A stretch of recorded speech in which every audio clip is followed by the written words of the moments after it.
Welcome back to What Makes You Tick. If you like part 1 of my chat with Riona Kelly, you're going to love part 2. Here, Riona describes her struggle with mortality and her fight to stay alive and much more. One thing shines through though. Riona's message is clear. Lead with love and the world will start responding in a more positive way to you.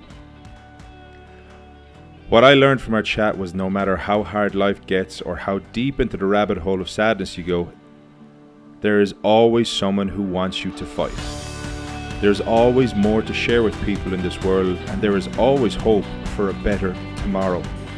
So let's not waste any more time and get straight back into part 2 with Riona Kelly. You've become quite prominent on social media over the last number of years.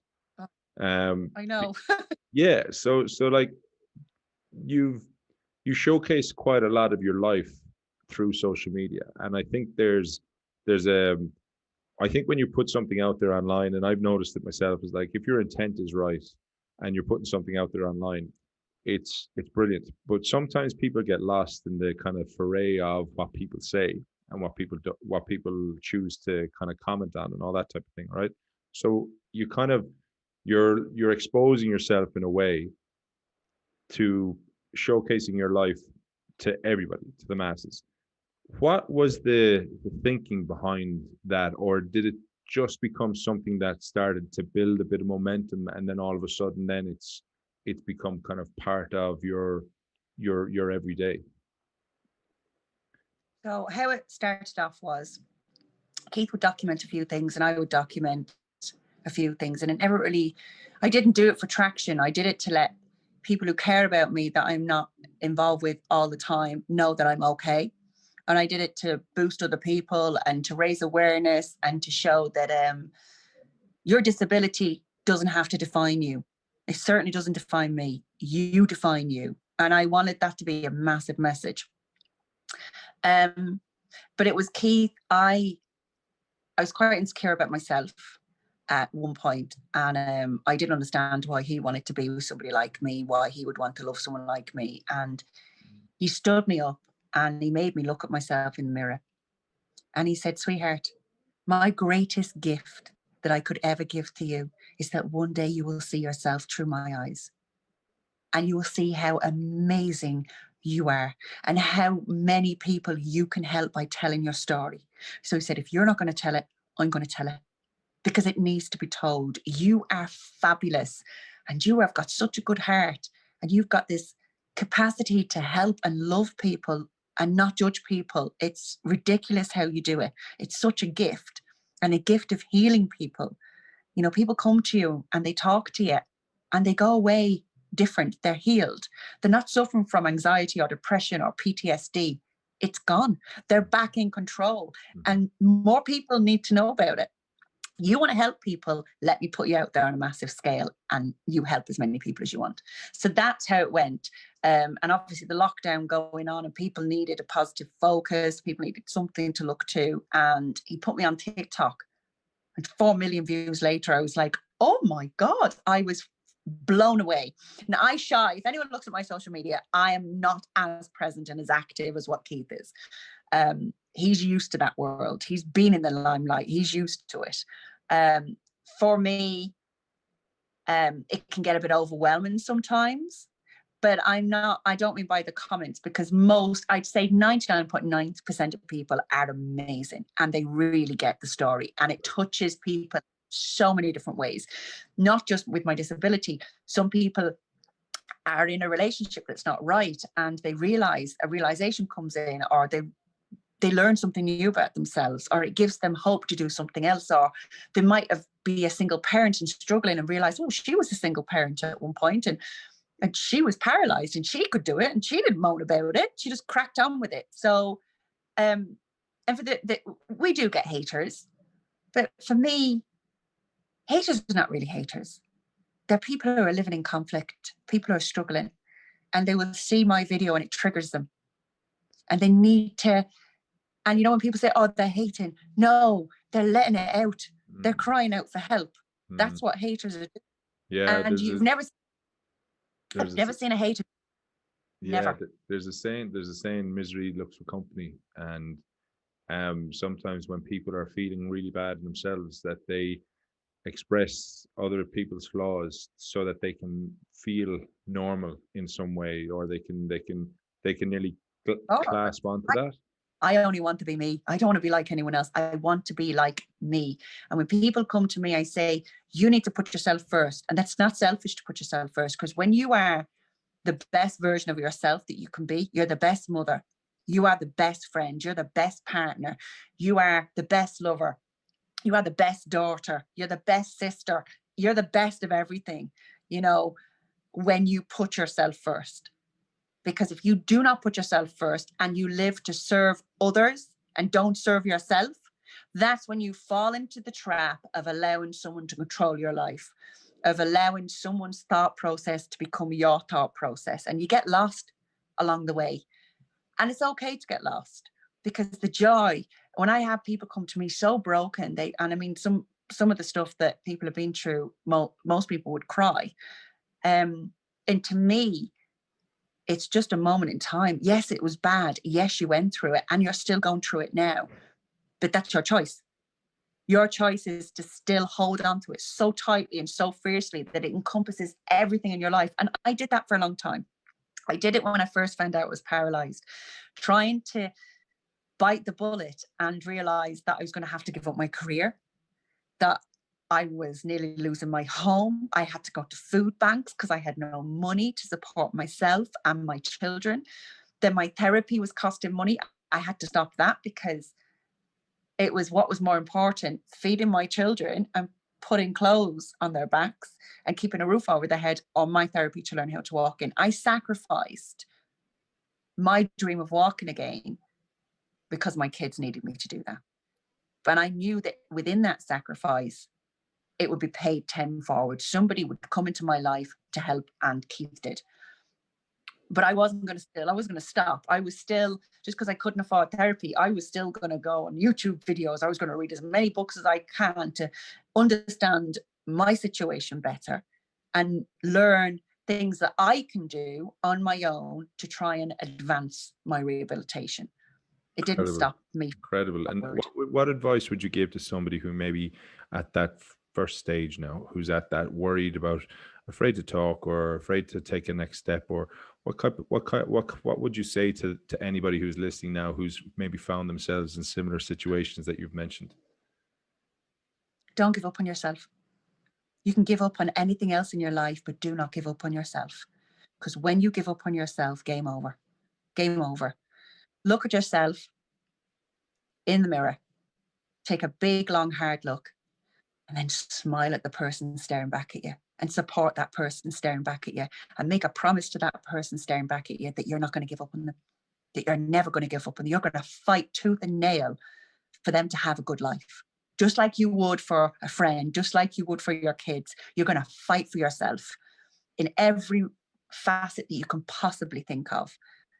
And have hope that a brighter day is ahead, but don't be as scared of the storms. Really don't fear the storm, because in that storm, that's where hope is found. That's where new life is found. That's where, if you go into the eye of a tornado, it's always getting caught up in the tornado, but right in the middle, it's so calm. It's peaceful. And you can see all the crap flying around, but actually in the eye of that storm, it is peaceful. So when you finally take away the shackles of fear and just go for it, go for whatever you want to go for in life. And as long as it's born out of truth and rightness, it'll work. It will work. And I guarantee it will not fail. And it might take 10 years to get to where you want to get. But what a freaking awesome journey you're going to have in those 10 years. What a self-discovering journey you're going to have in those 10 years. And how many people are you going to rub off on in those 10 years? Yeah. And then you can sit back 10 years later. I made it. I got here.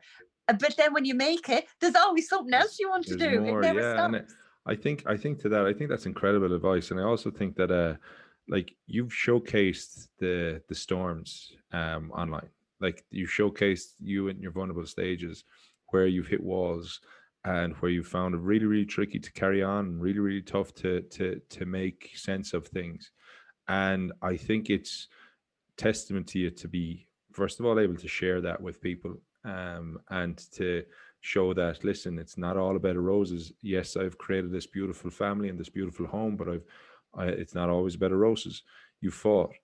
And on top of that, then you've showcased you taking your first steps.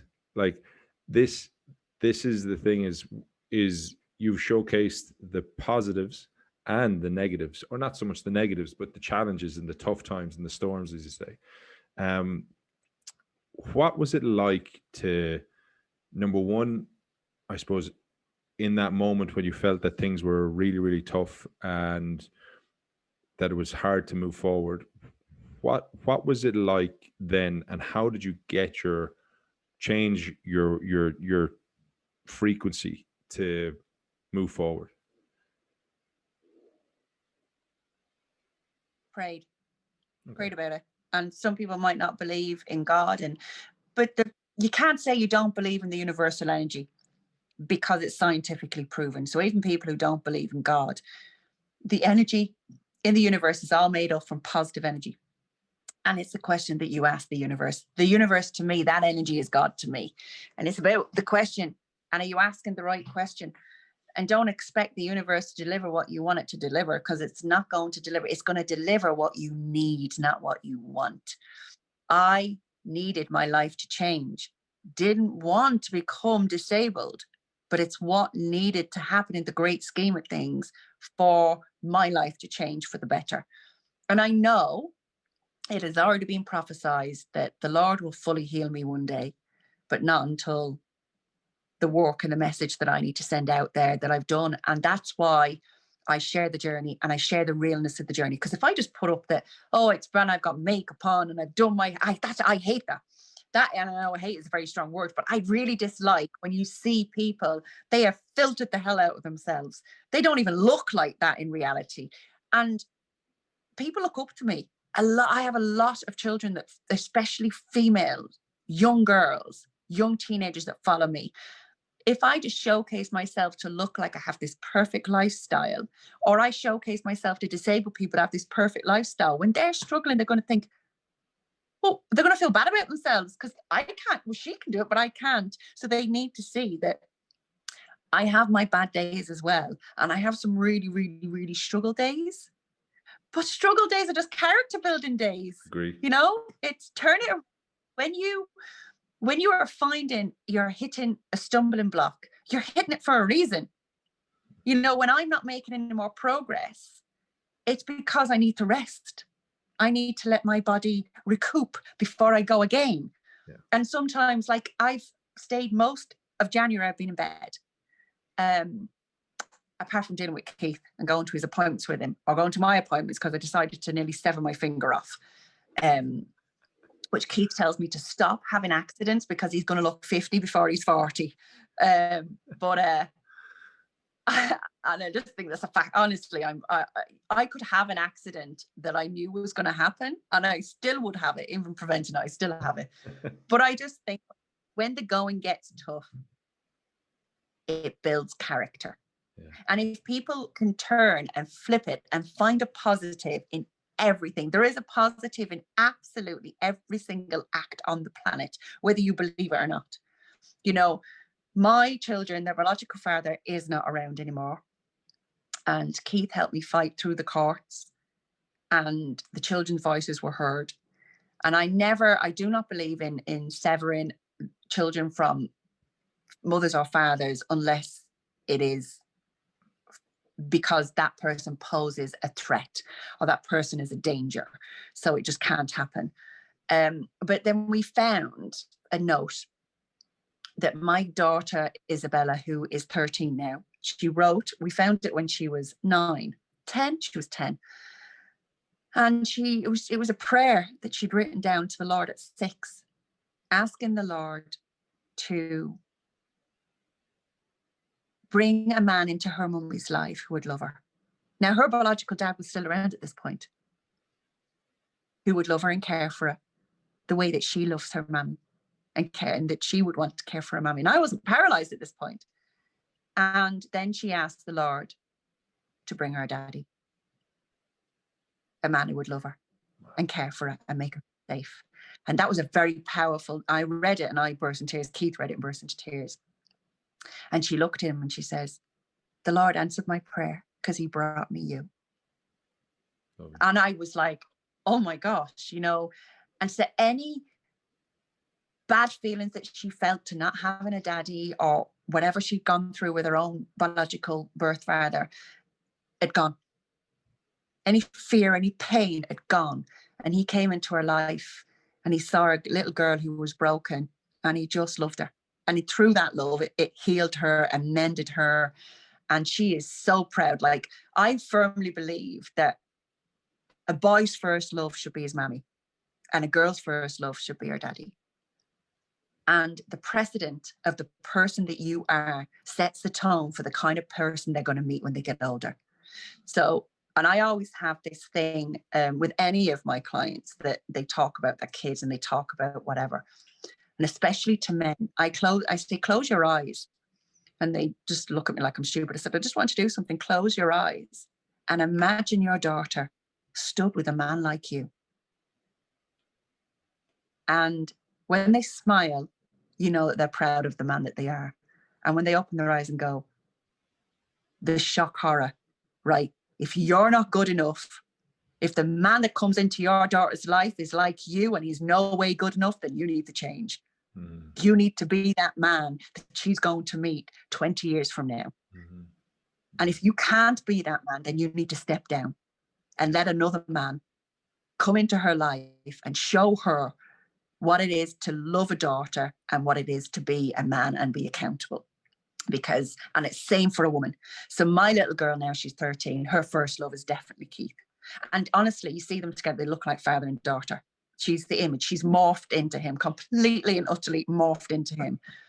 That he's brought on, you know, took on 4 broken kids. I took on his 2 broken kids. And his kids absolutely adore me. My kids absolutely adore him. And they're all best friends. So we've actually fallen really lucky that we haven't had this, oh, I don't like you and I don't want my daddy to be with you and I don't want my mummy to be with you. You know, we haven't had that at all. It's been, the transition in our family has been brilliant. When people say, how has it been so good? So because we live in truth.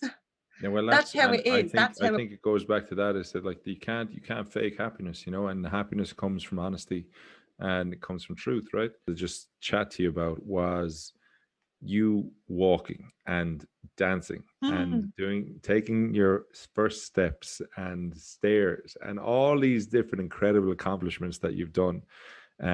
Because while we have said that you're paralyzed and yet we've said that you walk, there may be people listening who may be kind of going, hold on, what's this mean? What's the story here? So it would be lovely just to kind of explain how you went from being paralyzed to being able to walk, and I suppose what the future holds as well in terms of the 100 miles challenge. Oh my God, yeah. So with my condition, I have some multifunctional signals coming down from my brain through my spine to my limbs. They're not brilliant, which is why I've had to really, really work hard on getting those signals stronger and on training and on my rehab. But I can't feel my legs. Okay. So from T10 spine, I have very little sensation at all. So that's where it's like an incomplete complete. So I haven't severed my spine, but the signals that should be coming down, I've got damage in my brain and damage on my spinal cord, and they're just not connecting with each other. It's like they don't exist. So every day is Groundhog Day. So in the morning when I wake up, I've got to warm my legs up. They're freezing. I've got to move them in bed. It takes me a couple of hours before I can get out of bed to try and come round. Then I've got to do exercises before I do that. The end of the day, the more tired I get, the more my legs drag, or the more I really struggle. So you can, with my condition, you can learn how to walk again, but only 1% of everyone who goes through what I go through with my condition have learned how to walk again, because it's just so hard.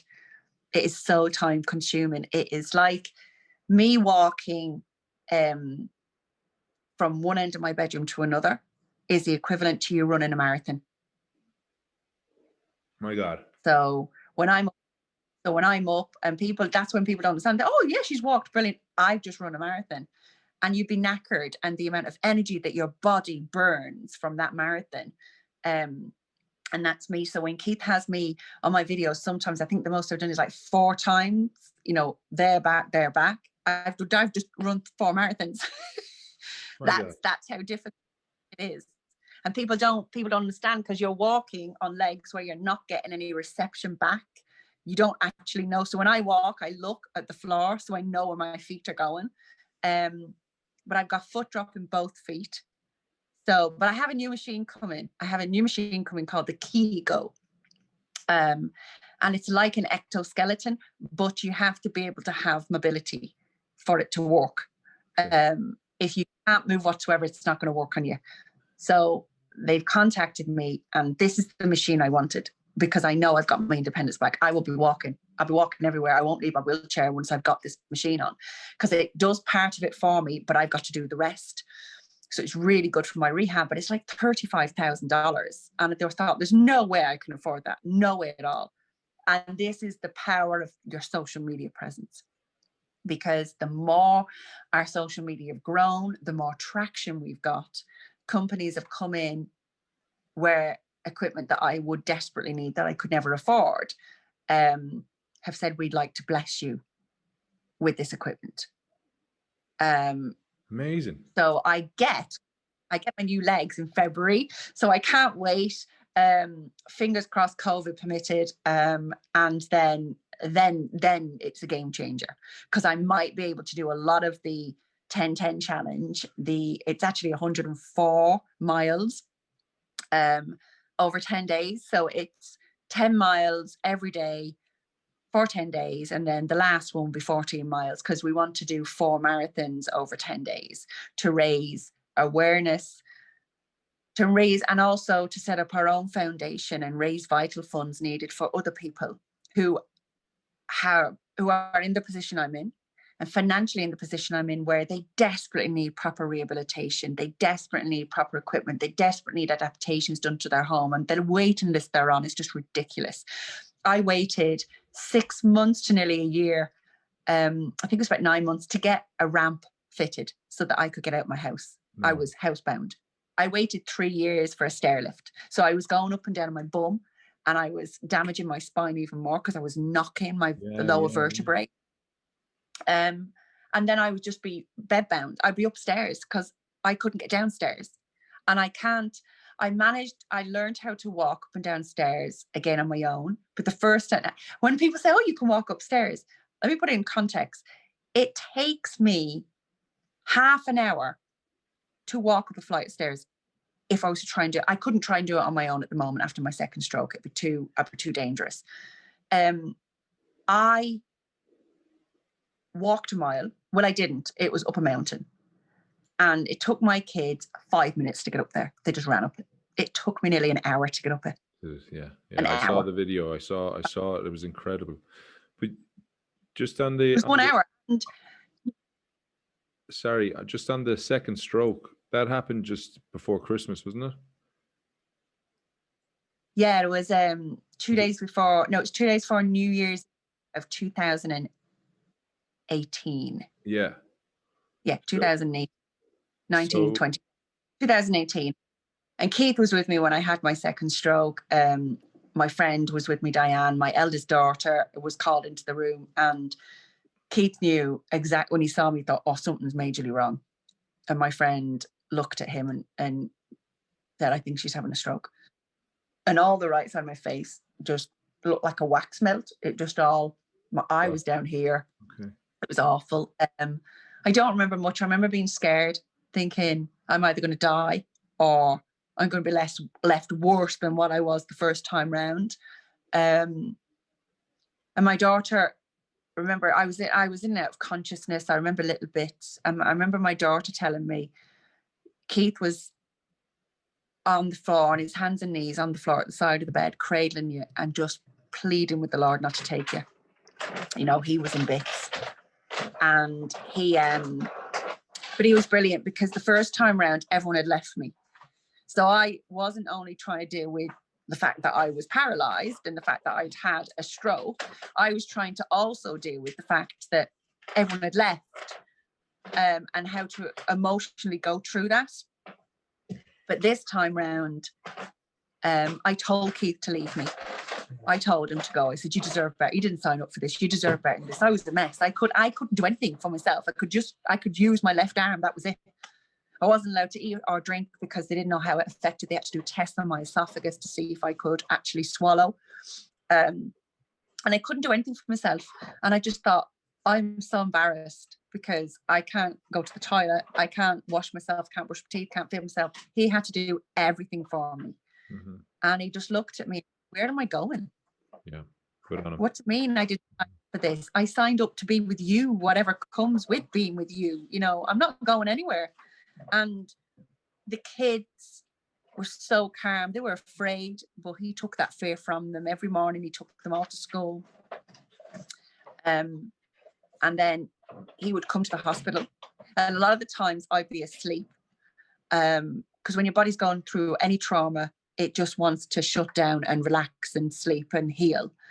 And I would wake up and I'd think, oh, has he been or he might not have been? And I'd look on the floor because he's an knacker. He spills everything and there'd be coffee all over the floor. But something stupid as coffee spilt on the floor brought joy to me because I knew he'd been.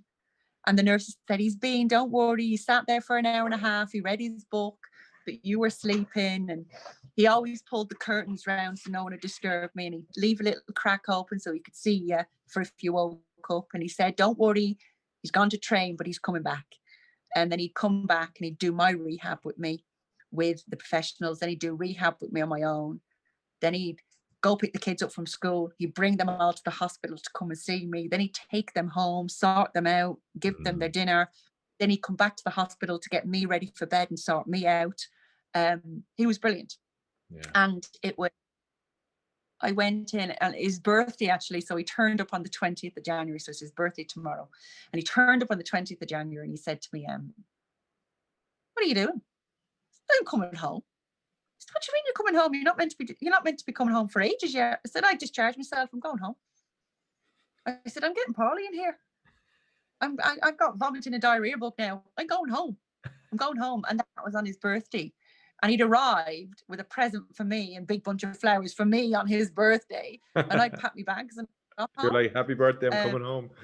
And then when I got home, it was hard again because I realized then when you're in hospital, everything's done for you. Yeah. You know, you've got a team of people there to look after you. And when I got home, if I was helped on the sofa, I couldn't get off the sofa. Yeah. I couldn't transfer. I could sit in my wheelchair and be pushed around, but I couldn't push my own wheelchair because my arm wasn't working. And we were supposed to go to Chicago for me to do a talk at a big conference for a company called Hollister Incorporated.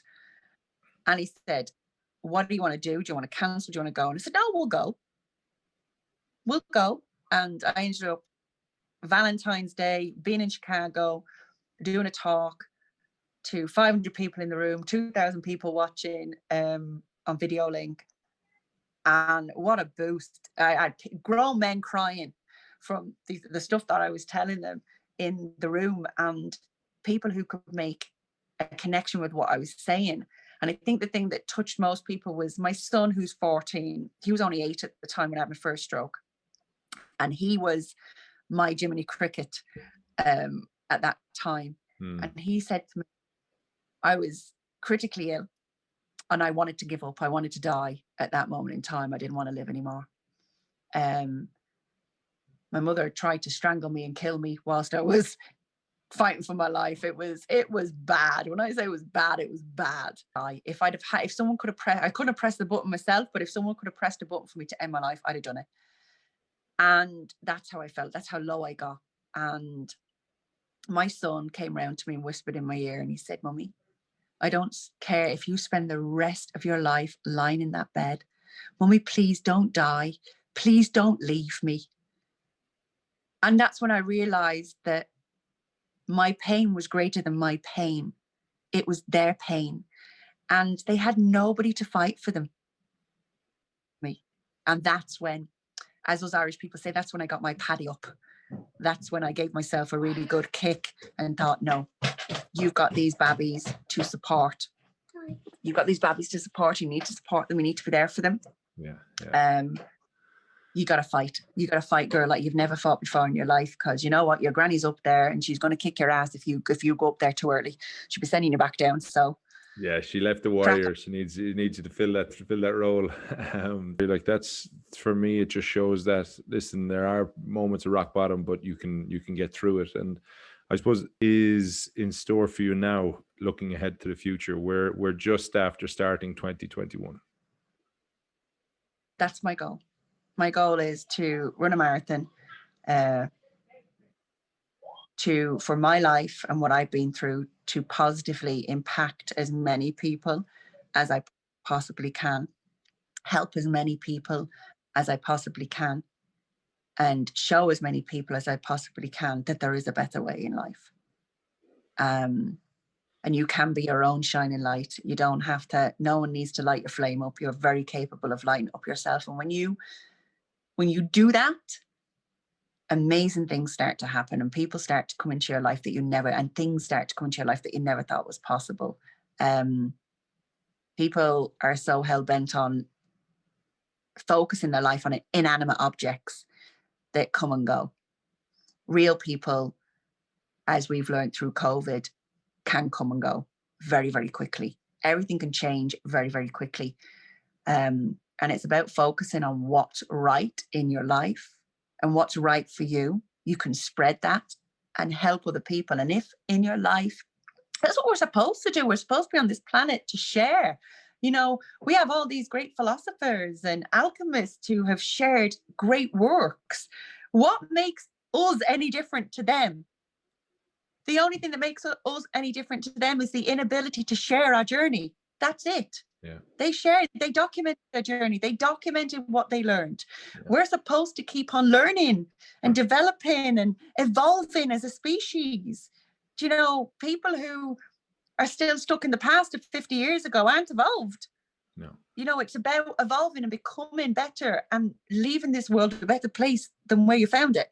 And that's definitely what I want to do. I definitely want, even if I just impact, and I know I've impacted more than one person's life, but even if in my life I impacted one person, that one person would go on to impact another and another and another, and the chain would carry on going.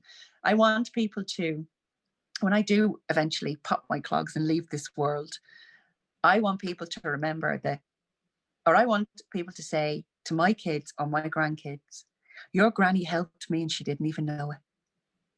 From the testimony that your granny put out there, from what she said, from the life that she documented and shared with the world, it changed my life. And I am the person I am today because of the path that she put out there for other people to follow. I truly think that that legacy that you are aiming to leave behind will 100% be there. I think you've helped so many people. You've inspired so many people just by being your authentic self and by being honest and going back to that value that you hold truly dear to yourself is truth, you know, help or to get in touch or to find out ways to be part of the foundation in some way or some shape or form. Because recently I interviewed Will Perdue, who obviously was involved in the songwriting. That song that was released was obviously there to help raise funds through the foundation and stuff. But if people wanted to get in touch, where would they go and how could they do that? So they can either contact me on any of my social media. I'm on LinkedIn as Riona_Kelly official. I'm on Facebook as Riona Kelly, TikTok Riona. I just use Riona Kelly for everything. Yeah. And they can't miss me because I'm just sat in a wheelchair, smiling or laughing or doing something stupid. Love it. They can get in contact. The 10-10 challenge, we've had to postpone it because of COVID, where we were going to do it. We're going to do it at a training ground, and obviously it closed again. Then I fell out my wheelchair and ended up damaging my back even more. Then I nearly severed my finger off. So it's not very easy to push a wheelchair when you've only got, you know. So we're waiting for all that stuff because we want as many people to join in. And the 10-10, when people think that are going to listen, go, hang on a minute, did she not say it's like 104 miles? There's no way I'm not asking people to do 104 miles. I'm asking them to do 10 of something every day, to push themselves, to come out of their comfort zone and do something that they probably wouldn't normally do. And then when they do that, they can either join in and start with us, or they can do it on their own and join in later. And I want the 10-10 challenge just to keep evolving and keep going. So I want, when people do it, tag people in, nominate them to be a part of it, share the GoFundMe link, share the foundation, share what it is we're wanting to do, because I guarantee in every single family there's one person that needs help, whether it's on a mental, emotional, or physical capacity. They need help. And this is what the foundation wants to do. I don't want someone waiting a year to get a ramp so they can get out of the house. I don't want someone waiting 3 years to get a stair lift. I want someone to be in hospital with all their fears that they've got of the unknown, and the foundation to come in and say, the stair lift will be in. We'll bill the council back, but the stair lift will be in. Your ramp will be in. The adaptations you need will be in.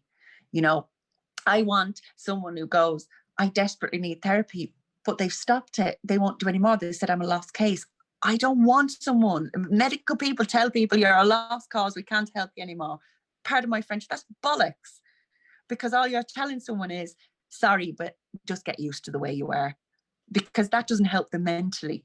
I want a safe place where people can come, they can get the proper rehab they need, but they can then meet other people who are in the same position or a similar position to them, people who are so much further their journey, who can emotionally help them and their families through the journey that they're going through. Well, without a doubt, when you're doing that, I'm saying it here now that I'll do a 10-10 challenge as well from this side of the water, and support you in whatever way I can through my rugby friends and through all my various friends from Limerick and around the country. We'll try and create something to help raise money for you. Say again. Got some big sporting names. Joe Calzaghe is Keith's best friend. He's going to do it. We've got Adam Hill. We've got some really good people who are in the public eye that are saying, yeah, we'll get on board. We'll do the challenge. Hull for Heroes. They're going to get on board.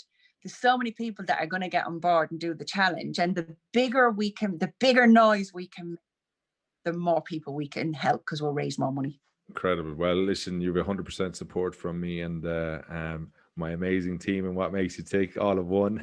but I'll 100% help.